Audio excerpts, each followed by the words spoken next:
Hi, I'm Tara Nicole Azarian, also known as Tara Cosplay, and I'm here at LA Comic Con.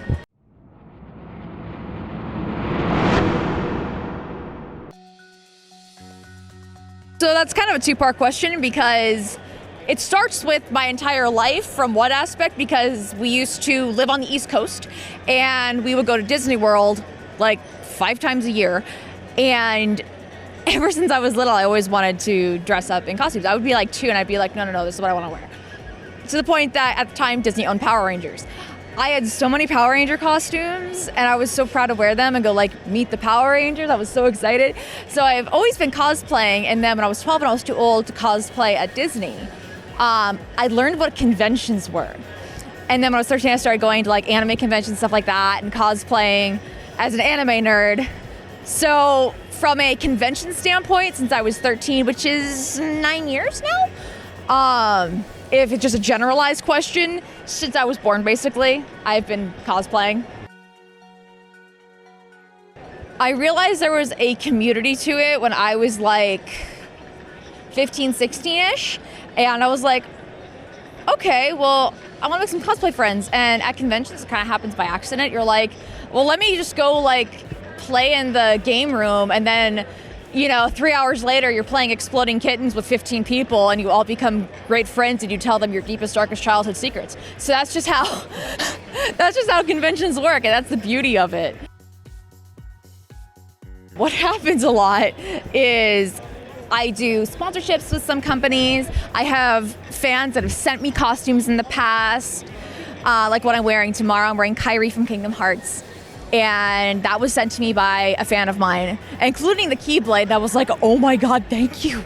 My weeb self is like complete. So there have been a mix. And like this, my brother actually gave me the hat and the wig for Lukoa for Christmas a couple years ago.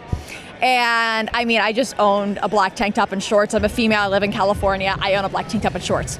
I think every guy owns that too in California. In California, you just own tank tops and shorts. So, there's kind of a mix to it. I will tell you though, I have made some pain in the butt costumes before. My Elvis, because I did like the fat Elvis, the white, and the cape has 100 hours on it. And I rhinestoned the entire cape with Swarovski rhinestones, which aesthetically is just beautiful. It's 25 pounds. I have back problems. I don't like wearing that cape. I like showing it off, but the snaps broke before we left the hotel room. So I brought giant safety pins because I was like, I don't know if these snaps are gonna hold, So there's a combination of both, probably like 50-50, honestly. And the first costume I wore at a convention was Sailor Moon. And the reason was simply because I was like 12 or 13 and I wanted to go to an anime convention. And my mom and I were looking for a costume because we didn't have time to make one because we didn't have a sewing machine at the time, because it was when we first moved out here. And I was trying to explain to my mom different animes that I liked, and we were searching and we ended up finding a Sailor Moon outfit that I really liked. So we did that. Now my mom is like over here like, oh yeah, you're like, be like, oh yeah, that's Alma, and then that's, Momo from, like, well, she like now knows. But at the time I was like 12 or 13, just being a weeb, so yeah. Well, the most recent costume I have that I've actually worn before, because I have some costumes that have yet to be debuted. Most recent one I made from scratch and wore was Alligator Loki, because I'm obsessed with alligators, and I was watching it with my boyfriend and we're like, that's an alligator Loki, I love that. Babe, I'm doing a costume. I'm making a cosplay. And his response was, make it happen. Like, you best do it. I'm holding it to you now. So, that was the last one I made. The most recent one I have worn that I did not make is actually Kairi. I wore her last month at a convention in Las Vegas. That was the first time I ever wore her for anything, not even photos before. So that was that first. So there you go. Favorite thing about being a cosplayer is like if I go into a grocery store dressed in a costume, which we've all done before because we ran out of bobby pins or batteries, or you want a Gatorade or something. I mean, I can't drink Gatorade, but points still there. you walk in, everyone just like, it's June. Why are you in a costume? And they just like look at you weird.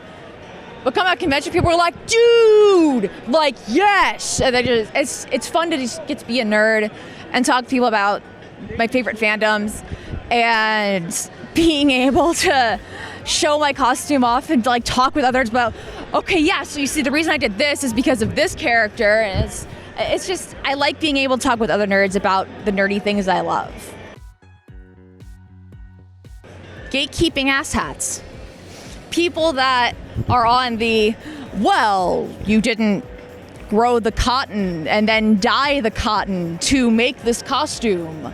No, if you're in a costume and you're having fun, right, or the silk, raise the silkworms to make the silk and then spin the silk to make this costume. It's like, okay, cosplay is 2 words. It's costume play. It's a play on words, but so if you're in a costume and you're having fun, you are a cosplayer, because that's what the word means. It doesn't mean you raise silkworms for 10 months. I don't know how long it takes to raise silkworms. Someone correct me on that. And then spun the silk and then made your... That's not what that means. If you're in a costume you're having fun, you're a cosplayer. Doesn't matter if you made it. Doesn't matter if you made half it and bought the other half from Amazon. Doesn't mean it matter if you bought it from a friend. Doesn't matter if you went in your closet and found it. If you're in a costume and you're having fun, you're a cosplayer. So my least favorite thing is people that gatekeep and are like, no, you can't be a cosplayer because you didn't make the shoes. I'm like, who's good at making that? I don't know how to make the soles of shoes, you know? So it's like, that's my least favorite part is those people. It's such a small section though. I don't want anyone to feel discouraged that those people should make you stop cosplaying, because they shouldn't. Those people are just asshats and leave them be. First of all, let me say I am disabled. I am not able to work a traditional job because I'm disabled. And my doctors actually get mad at me when I do conventions. In fact, they're not very happy because I have 2 back-to-back. So they're kind of mad at me. But I'm an actress. I've been acting since I was 4. I'm now 22.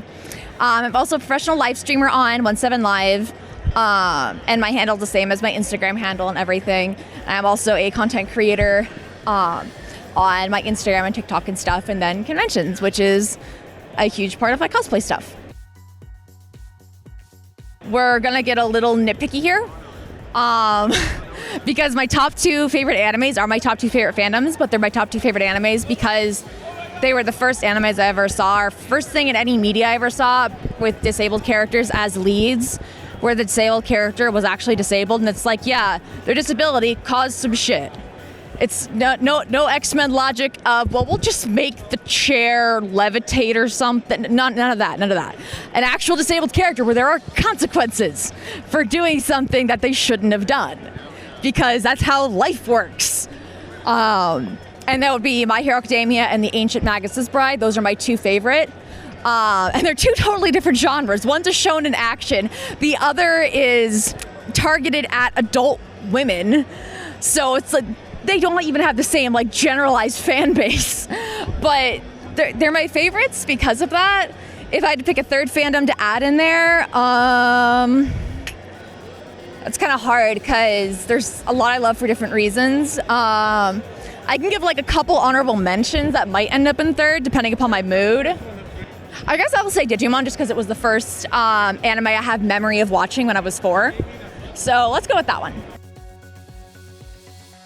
That is a top secret, and I could tell you, but then I'd have to get like one of those cool Men in Black things, like erase your memory. Don't listen to the gatekeeping asshats. Yeah, I mean, as long as you're in a costume and having fun, you're cosplaying. On my Instagram, it is Tara Nicole Azarian, which is just my name. So that's my Instagram. It's also what I am on 17Live, which is a live streaming platform I use. On my Twitter, it's Tara Azarian because the Nicole was 1 letter too long, apparently, according to Twitter. And I was like, dang it. On TikTok, it's Tara Cosplay. I had to remember that real quick because I'm like, wait, what's my TikTok? Facebook is official Tara Cosplay. And then the jewelry business stuff that I do. Oh yeah, when you said other stuff I do, I have a jewelry business called Magical Stuff, where it's all the jewelry I make. Wow, I didn't think about that. Anyway, and it's literally right in front of me. So my Magical Stuff is just magical stuff with a K instead. It's a CK, which is how you spell it for witch and pagans. So, ta-da! There you go. I'm Tara Cosplay here at LA Comic Con. Thank you for joining me. Follow your fandom. Hi, this is Aaron Ashmore, and you are watching Fandom Spotlight. Be sure to like, share, and subscribe like now. Oh, and have fun and follow your fandom.